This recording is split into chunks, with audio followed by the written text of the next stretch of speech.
if you are not given to tales of spine-shivering malignancies, leave now and preserve your serenity.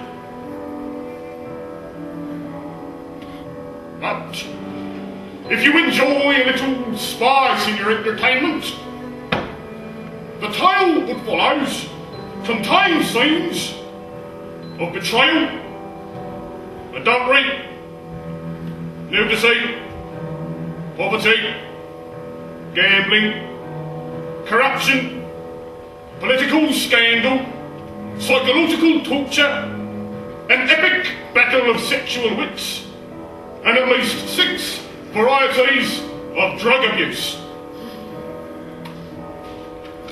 Not forgetting pornography, prostitution, bisexuality, male, female, and vegetable sodomy,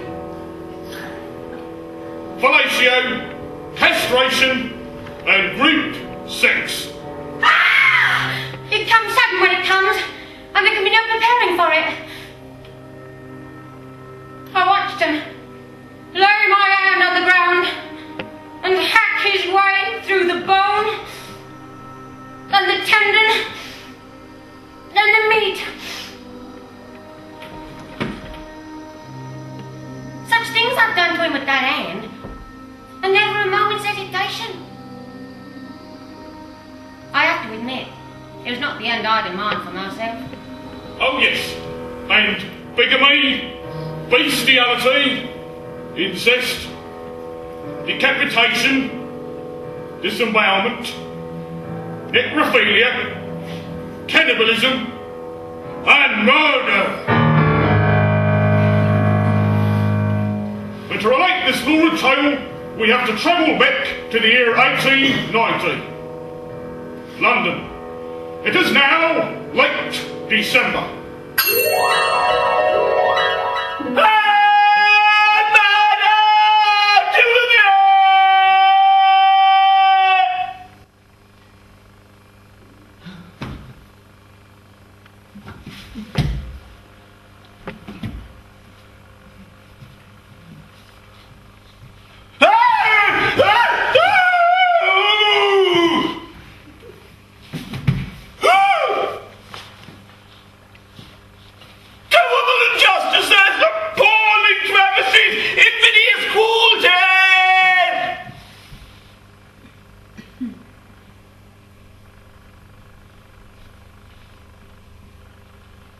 You see, you can remain huddled and silent, or you can shout your name as loud as you can scream.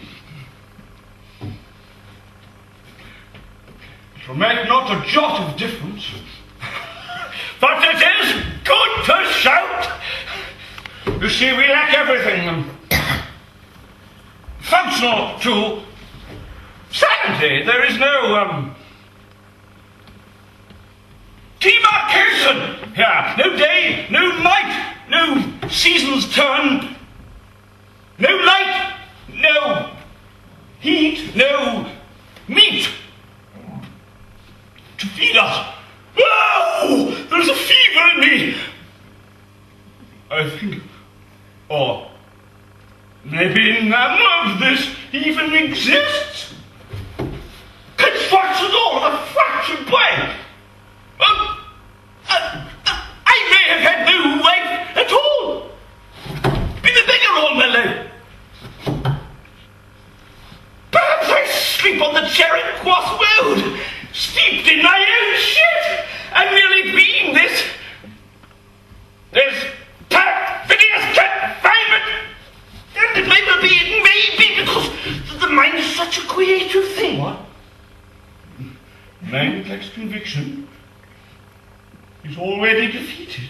The man must choose. Then I choose this. He lies with her in my bed, in my house, my food in his belly, my money on his horses, and her lusty moans in his ear.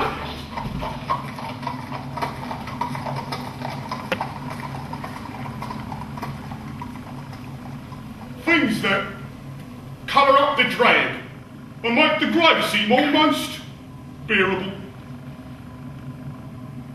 I like cards. And of course, the horses.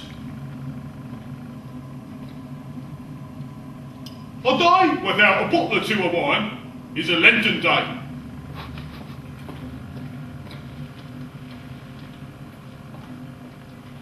I'm partial to the hashish.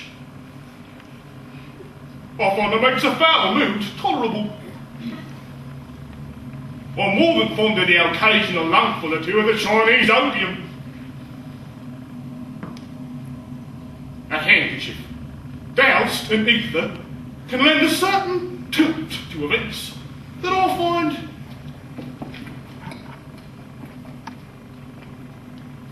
interesting. A cupful of laudanum a few times a week. Absent, of course, the divine madness. I have a friend, a mycologist, who, at certain times of the year, harvests a breed of mushroom whose effects are delightful. When I can, I like to sprinkle a fistful of them on my dinner, and then perhaps go out for a run. I dug myself up from the muck last. There's muck under these fingernails. This fine house thee finds thyself in. Thank these puppy. These puppy has raised thee so they can flit like a butterfly and elegant Cheshire. That seemed to be his principal concern, that I flit like a butterfly. As for mother, well, surely at times the members of the clergy, and a certain preening Italian opera singer of her acquaintance. And, well, you'd no time at all for me. The bucket containing the remains of the first victim, Edward Ashley, was discovered outside number 89 Kennington Road at approximately 4 in the morning. His head, which was fresh, along with his entrails and his right hand. His head and his right hand. Where was the rest of him? He was the first. There's been 9 since. Anne Stott in a bucket. Nellie Cover in a bucket. Matilda Dunworth in a bucket. Harold Cream in a bucket.